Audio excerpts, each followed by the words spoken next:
So when we're talking about, this is a part 3 of a 2-part series on how a reading should be constructed and how to spot cold reading and stuff. So part 1 and 2, you can go back and have a look. I'll tag the part 2 in this video, and then you can look at part 1 from part 2's video, or just scroll back. Anyway, you'll know because I'm wearing this top.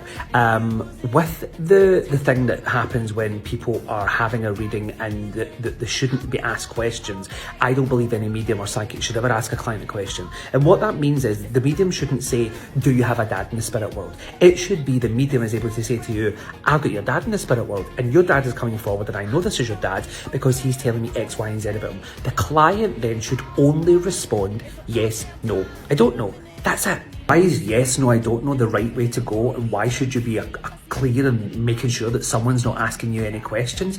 Well, it's clever. If someone then says to you, did your dad have a manual job or an office job? And then you say he's got an office job. Then they say, oh, because I know he's academic. Like, that's not how it should be. It should be, oh, your dad is here and your dad is showing me lots of paperwork. I can see that his name was on the letterhead of the paperwork, and I can see the word lawyer. Your dad is telling me he's a lawyer and he had his own practice.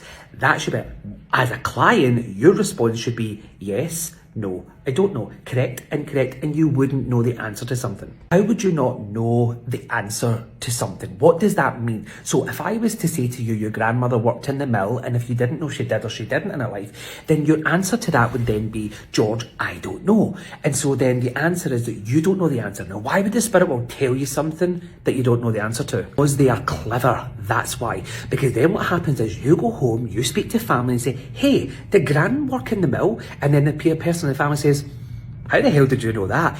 Because they are clever. So then they know from that it's so fucking good. It's so good because then they know for a fact that then the intelligence of the spirit world is there. They then make more believers. That's what the spirit world want. So to sum up everything, how should it be?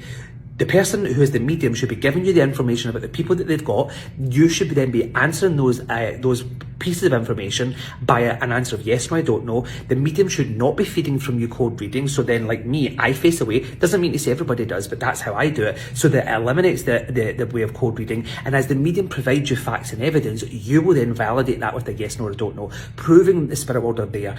And do we get more than one person come through from the spirit world? Absolutely. Oh, by the way, I'm obsessed with this.